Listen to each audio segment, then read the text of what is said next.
सेनाओं में हर कोई सीमाओं में जाकर देश की रक्षा में अपना योगदान नहीं दे सकता है, लेकिन हम प्रत्येक भारतवासी, माननीय प्रधानमंत्री जी कहते हैं कि प्रत्येक भारतवासी अपने अपने स्थानों पर वो सैनिक है, अपने अपने स्थानों पर वो जिम्मेदार है। जो भी जिम्मेदारी उसको मिली हुई है, उस जिम्मेदारी का ठीक प्रकार से निर्वाह करना, वही एक सैनिक का कर्तव्य है, चाहे वो देश की सीमाओं पर देश की रक्षा करने वाले सैनिक हो या अन्य स्थानों पर अपनी सेवाओं को देने वाले चाहे कोई भी व्यक्ति हो, वह सैनिक की श्रेणी में आते हैं। मैं इसलिए गणेश जोशी जी का धन्यवाद करता हूं। आज के इस अवसर पर, जहां आज एकादशी का दिन है, आज हमारे यहाँ लोक पर्व इगास और बूढ़ी दिवाली बहुत लंबे समय से मनाई जाती रही है,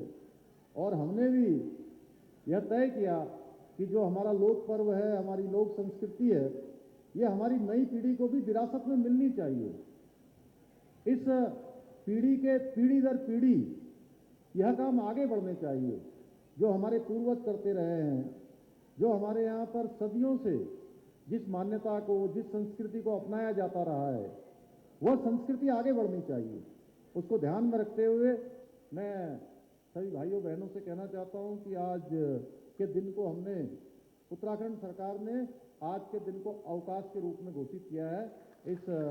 लोक पर्व इगास और बूढ़ी दिवाली की आप सभी को मैं बहुत बधाई एवं शुभकामनाएं देता हूं। आज बड़े सौभाग्य का विषय है कि मुझे स्वयं सहायता समूह के माध्यम से एक वर्ष में 1 लाख रुपए से अधिक की आय अर्जित करने वाली अपनी बहनों को लखपति दीदी के रूप में सम्मानित करने का अवसर प्राप्त हुआ है। आदरणीय प्रधानमंत्री मोदी जी महिलाओं को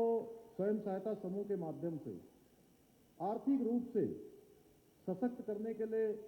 सदैव प्रयासरत और सदैव प्रतिबद्ध रहते हैं। उनके सारे कार्यक्रम देश की मातृशक्ति को समर्पित होते हैं। हाल ही में उत्तराखंड में जब भारत के सीमांत गांव माणा में प्रवास के दौरान प्रधानमंत्री द्वारा राज्य में आने वाले सभी पर्यटकों से, जो धार्मिक यात्रा में आते हैं, अपनी सामाजिक यात्रा में आते हैं या अपने पर्यटन की यात्रा में आते हैं, किसी भी यात्रा में आते हैं, उन सभी से उन्होंने देशवासियों से एक अपील की है कि आप अपनी यात्रा में कुल खर्च होने वाली धनराशि उसका 5% हमारे जो वोकल फॉर लोकल, जो स्थानीय उत्पाद हैं, उन उत्पादों को खरीदने में खर्च करें। उसका उन्होंने आह्वान किया है, जो कि स्वयं सहायता समूह की हमारी बहनों के द्वारा निर्मित किए जाते हैं। और साथ में उन्होंने यह भी कहा कि हो सकता है कि ऐसे उत्पाद आपके घर में पहले से रखे हों, आपके पास पहले से वो उत्पाद हों, लेकिन उसके बाद भी उन्होंने कहा कि मेरा अधिकार है कि मैं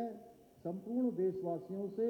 यह अपील करता हूं कि आपके पास होते हुए भी आप यह संकल्प लें कि 5% की धनराशि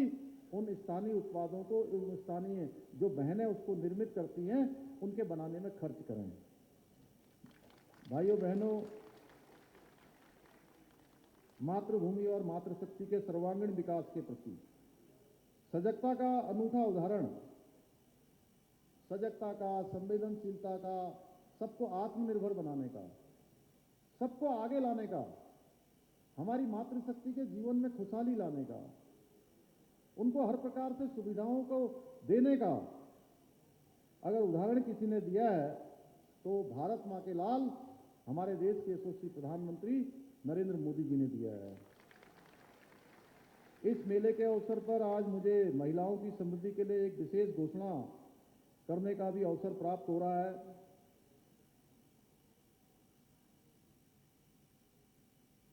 कि महिलाओं को आर्थिक रूप से सशक्त बनाने के लिए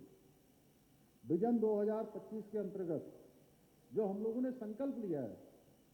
कि जब हम अपने राज्य की स्थापना का रजत जयंती वर्ष हम मना रहे होंगे।